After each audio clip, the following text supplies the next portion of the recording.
ایک دفعہ مصر کے گاؤں میں ایک ایسا واقعہ پیش ہوا جس نے تمام لوگوں کو ہلا کے رکھ دیا تھا۔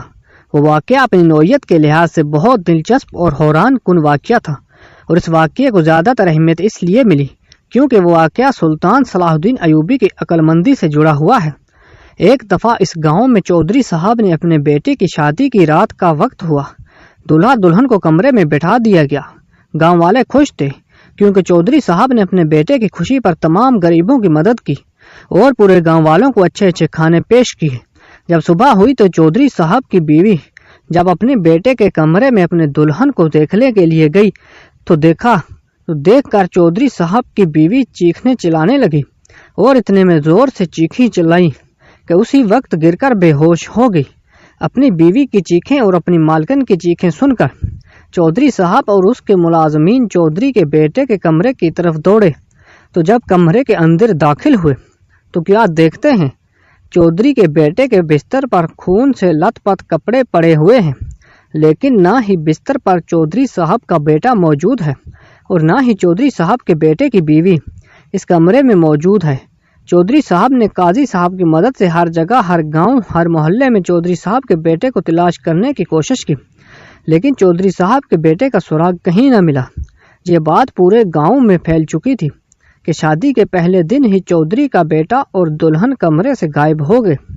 بہت تلاش کرنے کے باوجود چودھری کا بیٹا نہ ملا۔ وقت گزرتا رہا اور گاؤں والے آہستہ آہستہ اس بات کو بھول چکے تھے۔ چند سالوں بعد پھر سے اس گاؤں میں ایک غریب کمہار کی بیٹی کی شادی ہوئی۔ لوہار کا بیٹا تھا۔ چودھری صاحب کا اپنا بیٹا تو نہیں تھا، لیکن چودھری بہت رحم دل انسان تھا۔ اس نے کمہار کی بیٹی اور لوہار کے بیٹے کو اپنا بیٹا سمجھ کر ان دونوں کی شادی بڑی دھوم دھام سے کی اور رات کے وقت دلہا اور دلہن کو کمرے میں بٹھا دیا۔ لیکن جب صبح ہوئی تو وہی پہلے جیسا سارا منظر دہرایا گیا۔ جیسے ہی لوہار کی بیوی اپنے بیٹے کے کمرے میں گئی تو دیکھ کر چیخنے چلانے لگی کیونکہ ان کے بستر پر خون سے لت پت کپڑے پڑے ہوئے تھے۔ نہ ہی لوہار کا بیٹا تھا اور نہ ہی اس کی بہو تھی۔ قاضی صاحب نے پوری تحقیق کروائی، ہر جگہ تلاش کیا گیا، نہ ہی کوئی سراغ ملا اور نہ ہی کوئی ان کے بیٹے اور بہو کا پتہ چلا۔ اب اس واقعے کو گزرنے تقریباً 1 مہینہ ہوا تھا کہ قاضی صاحب کے بیٹے کو ایک ایسی بیماری لاحق ہو گئی جس میں حکیم صاحب نے قاضی صاحب کو کہا کہ تم اپنے بیٹے کی شادی کرو، نہیں تو تمہارا بیٹا اس مرض سے جان سے بھی جا سکتا ہے۔ یہ بات قاضی صاحب نے سنی تو خوش ہونے کی بجائے قاضی صاحب پر یہ بات قیامت بن کر گزری، کیونکہ قاضی صاحب بہت ڈر چکا تھا کہ کہیں میں نے اپنے بیٹے کی شادی کی تو پھر سے یہ حادثہ میرے بیٹے کے ساتھ نہ ہو جائے۔ قاضی بہت پریشان تھا۔ اتنے میں گاؤں کا ایک لڑکا مدرسے میں پڑھنے گیا ہوا تھا۔ اس نے سلطان صلاح الدین ایوبی کے بارے میں بہت سن رکھا تھا۔ جب اس لڑکے نے اس سارے واقعے کے بارے میں سنا تو وہ قاضی صاحب کے پاس گیا اور کہا، حضور، آپ کو پریشان ہونے کی ضرورت نہیں، آپ اپنے بیٹے کی شادی کریں، لیکن اس سے پہلے ہمیں سلطان صلاح الدین ایوبی رحمۃ اللہ علیہ کی عدالت میں جانا چاہیے۔ تمام گاؤں والوں اس بات کی رضامند ہو گئے اور تمام گاؤں والے سلطان صلاح الدین ایوبی رحمۃ اللہ علیہ کی عدالت میں پہنچ گئے اور جا کر سلطان صلاح الدین ایوبی کو سارا واقعہ تفصیل سے سنایا۔ جب یہ بات سلطان صلاح الدین ایوبی رحمۃ اللہ علیہ نے سنی تو سلطان بڑا پریشان ہوا کہ آخر اس گاؤں میں شادی کی رات ایسا کیا ہوتا ہے اور وہ کون ہے ایسا قاتل جو صرف دلہا دلہن کو قتل کرتا ہے۔ تھوڑی دیر سوچنے کے بعد سلطان صلاح الدین ایوبی کے دماغ میں ایک ایسی ترکیب آئی جس نے ان تینوں مقدموں کا حل نکال کر رکھ دیا۔ سلطان صلاح الدین ایوبی رحمۃ اللہ علیہ نے اس پڑھے لکھے نوجوان کو کہا کہ اگر تم 3 آدمیوں کے ساتھ ایک ہی وقت میں میدان جنگ میں چھوڑا جائے تو کیا تم لڑ سکتے ہو؟ یہ سن کر گاؤں والے حیران ہو گئے کہ آخر ایک طالب علم کیسے 3 سپاہیوں سے لڑ سکتا ہے۔ تو اس نوجوان نے کہا، جی ہاں حضور، آپ میرا امتحان لے لیں، میں نے آپ کی بہادری کے بہت سے قصے سنے ہیں، لہٰذا نہ صرف میں ایک اچھا طالب علم ہوں بلکہ ایک اچھا سپاہی بھی ہوں۔ سلطان نے اس کا امتحان لیا تو اس نے سلطان کے سپاہیوں کو چند ہی لمحوں میں پچھاڑ کے رکھ دیا۔ اب سلطان صلاح الدین ایوبی رحمۃ اللہ علیہ نے ایک ایسی ترکیب اس نوجوان کو بتائی جس کو سن کر تمام لوگ حیران ہو گئے۔ سلطان صلاح الدین ایوبی رحمۃ اللہ علیہ نے قاضی صاحب اور اس نوجوان کو اپنے کمرے میں بلایا اور کہا کہ قاضی صاحب، تم اپنے بیٹے کا نکاح کرو اور سہاگ رات کی رات اپنے بیٹے کی جگہ اس نوجوان کو کمرے میں جانے دینا۔ اور اس بات کی گواہی میں دیتا ہوں کہ یہ تمہاری بہو کو ہاتھ تک نہیں لگائے گا۔ اس رات اس راز سے پردہ اٹھ جائے گا۔ آخر دولہے اور دلہن کے کمرے میں کون آتا ہے اور وہ کہاں غائب ہو جاتے ہیں؟ قاضی صاحب کے پاس اور کوئی چارہ نہیں تھا اور سلطان کے کہنے پر قاضی صاحب مان گیا۔